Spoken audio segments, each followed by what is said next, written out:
श्रोतागणों को मेरा प्यार भरा नमस्कार। आज फिर से हाजिर हूँ आपके समक्ष नागलोक के राजा बासुकी और राजा परीक्षित की कहानी लेकर। आज मैं कहानी का छठा भाग लेकर आया हूँ। इससे पहले कि आप कहानी में खो जाएं, कृपया मेरे चैनल को सब्सक्राइब करें और वीडियो को अवश्य ही शेयर कीजिएगा। साथ ही साथ बेल आइकन प्रेस करना ना भूलिएगा, जिससे तुरंत ही आपको नोटिफिकेशन मिल सके। तो आइए कहानी को विस्तार से सुनते हैं। अब राजकुमारी निहालदे राजकुमार परीक्षित से वापस लौटने का वादा कर नागलोक की ओर चल दी। चलते चलते राजकुमारी को एहसास हुआ कि वह राजकुमार से वादा कर बुरी तरह फंस चुकी है। उसे मालूम था कि उसके पिता नागलोक के राजा बासिक अपनी पुत्री को पृथ्वीलोक पर कभी नहीं ब्याहेंगे, किंतु राजकुमारी अपने पिता की तरह वादा खिलाफी भी नहीं करना चाहती थी। इस समस्या से निजात पाने के लिए राजकुमारी के मन में एक योजना ने जन्म लिया। एक ऐसी योजना जिसने राजकुमारी के उदास चेहरे पर खुशी की चमक ला दी थी। इस योजना के साथ राजकुमारी अब नागलोक पहुंच गई।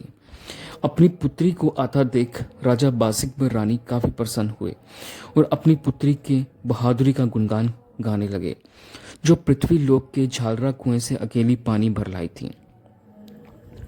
थोड़ी देर बाद राजा बासिक खुले चौक में एक पटड़ा डाल उस पर बैठ गए और बोले, पुत्री, अब जल्द से जल्द हमें इस पवित्र जल से नहला दो, ताकि हम जल्दी स्वस्थ हो सकें और इस रोग से छुटकारा पा सकें।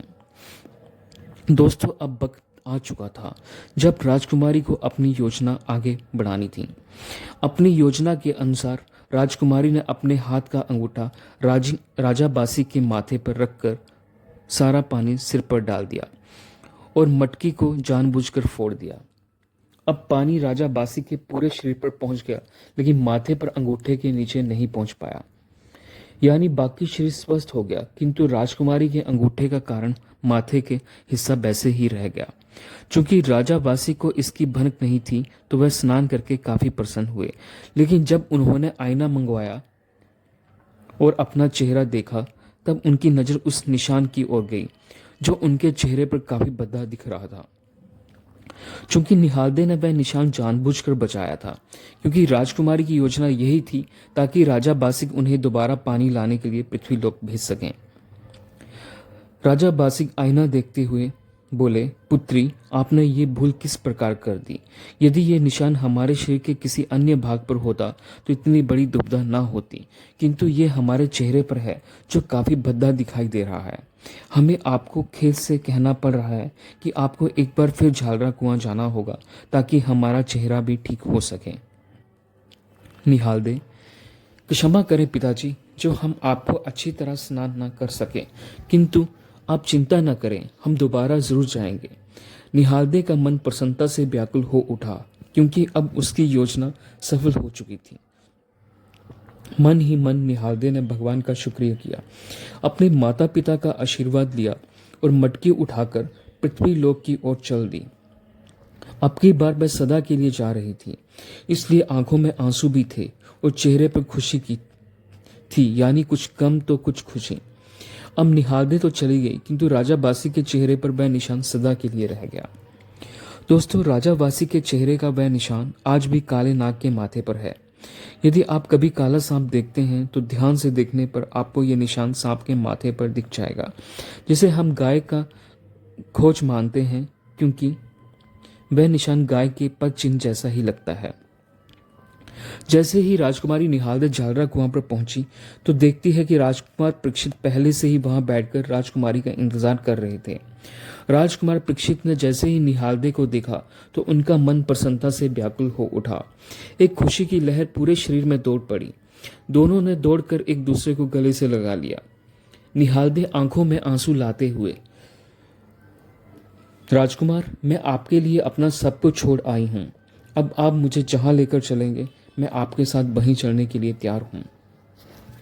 राजकुमार परीक्षित निहालदे को लेकर अपने महल में आ गए, जहां खूब जोरों शोरों से उनका स्वागत किया गया। राजा पारिक भी अपनी पुत्र वधू को देखकर काफी प्रसन्न हुए। पृथ्वी लोक का हर प्राणी काफी प्रसन्नता था, मानो उन्होंने नागलोक से राजकुमारी छीन ली हो। वहां दूसरी तरफ राजा बासिक को इंतजार करते हुए सारा दिन बीत गई। धीरे धीरे रात होने लगी। अब राजा को एक गहरी चिंता सताने लगी थी। आखिर क्या हुआ होगा हमारी पुत्री के साथ। एक अनजान भय से राजा कांप रहे थे। यही हाल रानी का भी था। वह भी इसी चिंता में डूबे जा रही थी कि हमारी पुत्री आखिर अभी तक क्यों नहीं लौटी। परिणाम ये हुआ कि राजा व रानी ने सारी रात करवटें बदल बदल कर बिताई। सुबह होते ही राजा ने अपने सभी दूतों को दरबार में तुरंत एकत्रित होने का आदेश दिया और उन्हें झालरा कुआं जाकर राजकुमारी के साथ घटित घटना का पता लगाने का आदेश दिया। सभा समाप्त होने के बाद सर्वश्रेष्ठ दूतों को झालरा कुआं भेज दिया गया। अब दूत झालरा कुआं पर पहुंचे तो उन्होंने देखा कि मटकी तो वहां फूटी पड़ी थी और घोड़े के पैरों के निशान कुएं के चारों तरफ बने हुए थे। इतने सारे निशानों को देखकर दूतों ने अनुमान लगा लिया कि हो न हो ये घोड़े बाला ही अवश्य राजकुमारी को ले गया है। जब दूत घोड़ों के पद चिन्हों का पीछा करते करते राजा पारी की नगरी में पहुंचे तो उन्हें समझते देर न लगी कि हो न हो अवश्य राजकुमार परीक्षित ही राजकुमारी का अपहरण करके लाया है। घटना का पूर्ण विवरण लेने के बाद दूत तुरंत नागलोक की ओर चल दिए। नागलोक में राजा बासिक दूतों का बड़ी ही बेसब्री से इंतजार कर रहे थे। जैसे ही राजा ने दूतों को देखा तो लपक कर उनके पास आकर कहने लगे, जल्दी बताओ क्या समाचार लेकर आए हो। जब दूतों ने राजा बासी को घटना का पूरा विवरण सुनाया तो ये सुनकर राजा को चक्कर आने लगे और बोले, आखिर वही हुआ जिसका हमें डर था। राजा बासिक बोले, हमारी राजकुमारी को राजकुमार परीक्षित ले गया है, किंतु हम चुपचाप नहीं बैठेंगे। हम अपने विष से राजा पारी की नगरी को समाप्त कर देंगे। हम अपने सांपों का एक ऐसा जखीरा पृथ्वी लोक पर भेजेंगे जिससे राजा पारिक की रूह कांप जाएगी और उसे हमारे कदमों में गिरने पर मजबूर कर देगी। राजा बासिक ने नागलोक के सभी शक्तिशाली नाग योद्धाओं को तुरंत दरबार में हाजिर होने का हुक्म दिया। महाराज का हुक्म सुनते ही सभी नाग योद्धा दरबार में एकत्रित हो गए। राजा बासिक ने 7 पान का बीड़ा सभा के बीच में डाल दिया और बोले, जो भी योद्धा हमारे दुश्मन को परास्त कर हमारी राजकुमारी को सुरक्षित हमारे पास ले आएगा वह इस 7 पान के बीड़े को खाएं। लेकिन 7 पान के बीड़े को खाने की किसी नाग योद्धा की हिम्मत नहीं हो रही थी। आखिर बीड़े का पान कुम्हलाने लगे थे। योद्धाओं का ये हाल देखकर राजा बासिक आग बबूला हो गए और बोले, आखिर भूरिया तुझे क्या हुआ है? क्या तेरी भुजाओं में वह पहले जैसा बल नहीं रहा? क्या तेरे शरीर से सारा विष सूख चुका है? क्या तू भूल गया कि तूने बड़े से बड़े योद्धाओं को परास्त किया है? चूंकि भूरिया नाग समग्र नागों में सबसे शक्तिशाली था और नाग योद्धाओं में सबसे बड़ा नाम भूरिया का ही था, इसलिए अपने बारे में ऐसी जली कटी बातें सुनकर भूरिया को गुस्सा आ गया और वह क्रोध में खड़े होकर पान का बीड़ा चबा गया और बोला, महाराज आप चिंता न करें, मैं राजा पारी के पूरे खानदान को यही यमलोक पहुंचा दूंगा और राजकुमारी को सही सलामत वापस लेकर आऊंगा। ये कहकर भूरिया नाग राजा बासिक को प्रणाम करके पृथ्वी लोक की ओर चल दिया। दोस्तों, भाग 7 में आप पढ़ेंगे कि क्या भूरिया नाग राजा पारी के सारे खानदान को मिटाने में सफल हो पाएगा। क्या वह निहालदे को पृथ्वी लोक से लाने में सफल हो पाएगा? आखिर क्या होगा जब भूरिया को पता लगेगा कि निहालदे को जबरदस्ती नहीं बल्कि वह स्वयं अपनी मर्जी से राजकुमार परीक्षित के साथ आए हैं? जानने के लिए बने रहें और मेरे चैनल को सब्सक्राइब करें और बेल आइकन प्रेस कर दीजिएगा, जिससे आपको अगले भाग की नोटिफिकेशन तुरंत मिल जाएगी।